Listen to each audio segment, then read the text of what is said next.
हुकूमत तो बहुत खुश भी है अंदर से कि अगर डायलॉग नहीं हो रहा, क्योंकि हुकूमत तो बेनिफिशियरी भी है इस सिलसिले के अंदर। तो इमरान खान को 9 मई के वाकयात तो मुझे लगता है कि उनको एक वक्त आएगा कि जब वो माजरत करेंगी, क्योंकि इसके अलावा उनके पास कोई चारा नहीं है। और ये जो बात कही गई है राना सना साहब की जानिब से कि बाईपास, ये बाईपास वाली बात किसको सुना रहे हैं?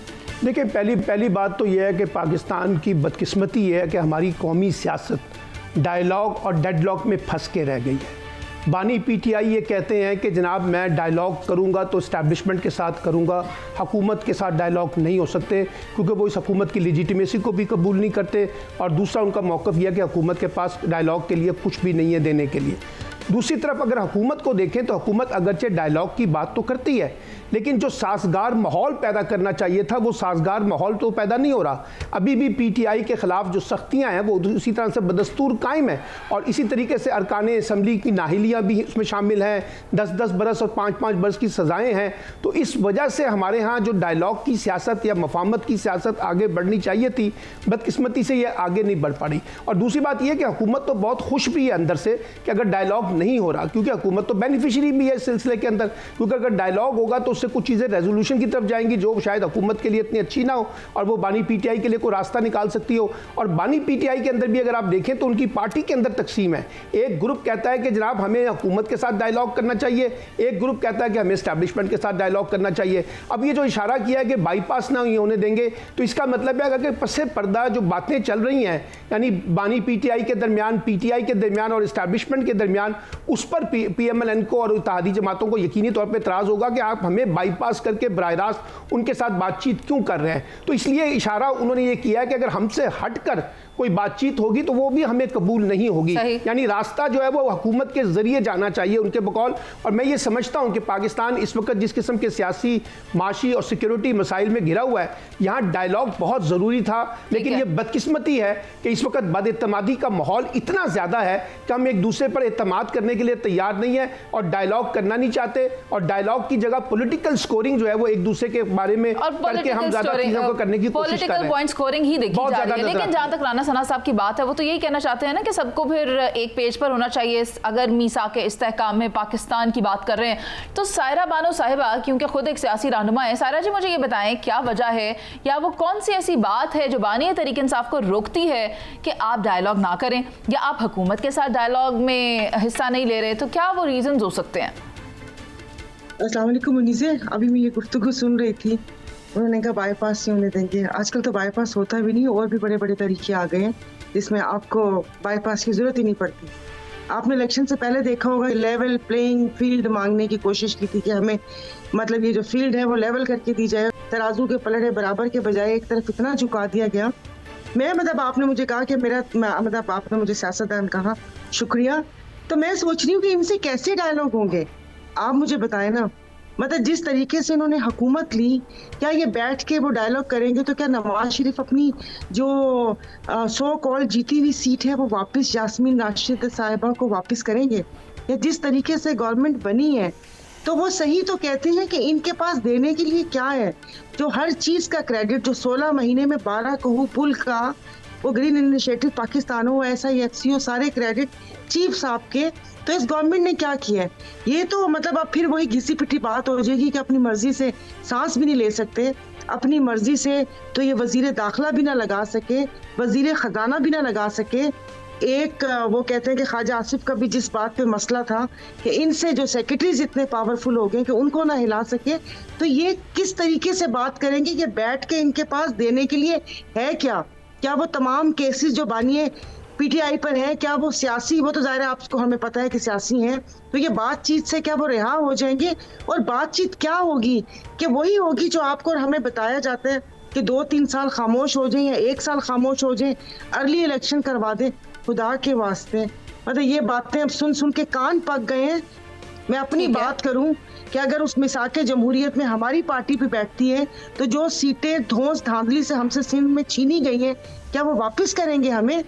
अब क्या आप मुझे बताएं कि शहबाज शरीफ से बात करेंगे, तलाल चौधरी या तारड़ बैठेंगे?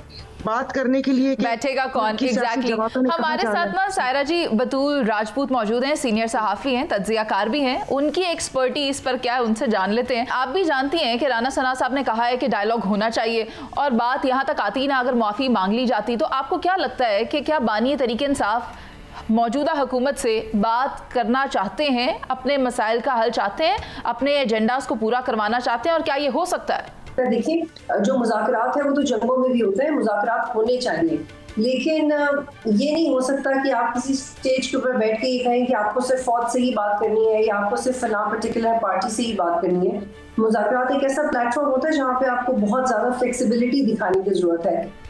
ये पीटीआई की बात बिल्कुल ठीक है क्योंकि लीडरशिप जेल में है, कि जो आपकी नुमाइंदगी बात कर रहे हैं उनको ये फ्लेक्सिबिलिटी दिखाने की जरूरत है। बहुत सारे पैराओं में सियासी जमातें एक दूसरे के साथ बैठती रही हैं, एक दूसरे को बर्दाश्त करती रही हैं, और उसमें इस्टेब्लिशमेंट भी बिल्कुल बात करने के लिए वो लचक जो हम एक्सपेक्ट करते हैं वो शो की गई है। ये माजी में हमने विटनेस किया। 1973 में अगर जुल्फिकार अली भुट्टो साथ बिठा सकते हैं तो मेरा नहीं ख्याल कि उसके बाद पाकिस्तान में कोई ऐसा तल्ख सियासी वाकया हुआ जिसके बाद कोई नहीं बैठ सकता। 9 मई के बाद सिर्फ पीटीआई को ज्यादा फ्लेक्सिबिलिटी दिखाने की जरूरत है, इनके साथ सब बात करेंगे। और जहाँ तक कि बाईपास करने की बात करें, देखिए I don't by this argument, क्योंकि आप बेशक गवर्नमेंट में है, लेकिन ये बहुत बड़ी हकीकत है। जो 1 पेज वाला कॉन्सेप्ट है वो सिर्फ पीटीआई ने फॉलो किया, वो बल्कि इस मौजूदा गवर्नमेंट ने भी फॉलो किया, और वो मालिक ऐसे ही चलते हैं। ये नहीं हो सकता कि आप गवर्नमेंट में बैठे और एस्टेब्लिशमेंट आपसे नाराज है और आपने 5 साल 10 साल हुकूमत की। ये ऐसी डायनेमिक्स हैं जो हम एड्रेस होते हुए देखते हैं। और अगर इमरान खान बहुत जमहूर है उनके अंदर, या उनको लगता है बहुत जमहूरियत पसंद बातें कर रहे हैं, इमरान खान ने खुद भी परफॉर्म नहीं किया। तो इमरान खान को 9 मई के वाकयात पे मुझे लगता है कि उनको एक वक्त आएगा कि जब वो माजरत करेंगी, क्योंकि इसके अलावा उनके पास कोई चारा नहीं है।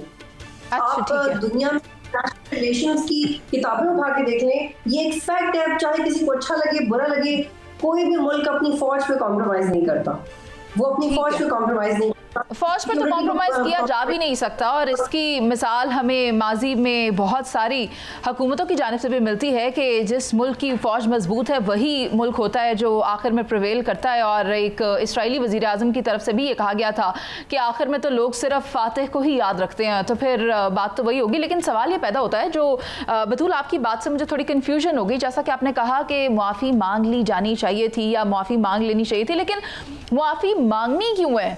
क्या मुआफ़ी मांगना ही हल था?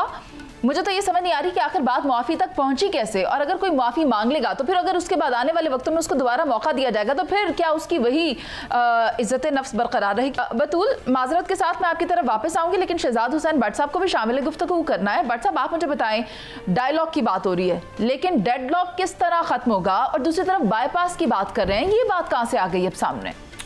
काबिल एहतराम मुनीज़ मोइन, एक बात राना सनाउल्लाह साहब ने की है और वाज़ह तौर पर कहा है कि तमाम फ्रीक टेबल पर बैठे। दूसरी बात, 14 अगस्त को वज़ीर आज़म ने मिसाके इस्तेकाम में पाकिस्तान की बात की है। अब सवाल जो इस वक्त डिबेट चल रही है वो ये है, ये दो बातें राना सनाउल्लाह की आ गई मंजर आम पर। अब अगर कोई कहना चाहे कि जी मैं मुज़ाकरात के लिए नहीं, आपके पास देने के लिए कुछ नहीं है, तो मैं आपको ये खबर भी दे रहा हूँ, तज़किया भी दे रहा हूँ और अपने दावे से ये बात कह रहा हूँ, उधर से रहम नहीं मिलना आपको जो सुगात मिलनी है वो इसी दुकान से मिलनी है, यहीं से आपने लेना है सौदा, वहां से आप जाकर कोई चीज बाय नहीं कर सकते। ये आपकी गलतफहमी है, एक बात। दूसरी बात मुनीज़े, देखें अगर आप गौर करें, राना ने वो भी बात कर दी सरार साहब ने कि अदलिया और फैसलों का इस मामला से कोई तल्लक नहीं है, वो फैसले वहीयों से। और यार मुझे ये समझ नहीं आ रही, जब आपको प्राइम मिनिस्टर बना दिया जाए तो शफाफ इंतखाबात, इस दफा नवाज शरीफ ने बेईमानी की है, ये फॉर्म 45, 47 के इंतखाबात है, पिछले वक्त उसी प्राइम मिनिस्टर बन के बड़े साफ सुथरे थे। ये अदलिया जो है ये बिल्कुल गलत है। जब आपको इंसाफ मिलता है, आपकी मर्जी और मंशा का इंसाफ मिलता है, वो अदलिया बड़ी है। साकब निसार बहुत अच्छा है, ये अदलिया बुरी है। ये आपका क्या अनइवन, लोग उसको उर्दू में मेरा ख्याल है लाओबाली तबीयत का आदमी कहते हैं। और आखिरी 2 लाइनें मुनीज़े जी, क्राइम की जबान में एक होता है ललकारा का मतलब होता है कि उकसाना, मार फायर, मार इसको।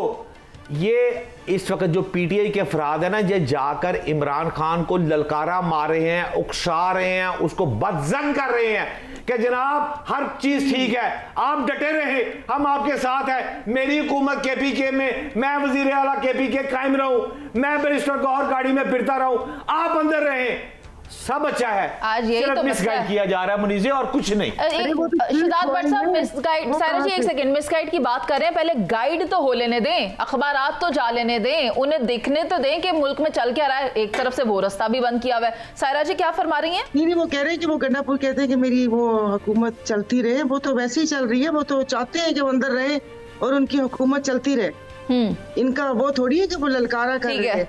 ललकारा से मैं सोच रही थी, मुझे एक लफ्ज याद आया, हांका। 9 मई को भी तो हांका लगा के इस मॉब को एक तरफ मोड़ा था इस हुकूमत ने। राना सनाउल्लाह को वो बयान भी चला दें, या तुम या हम, और उसके बाद ये 9 मई हो गया।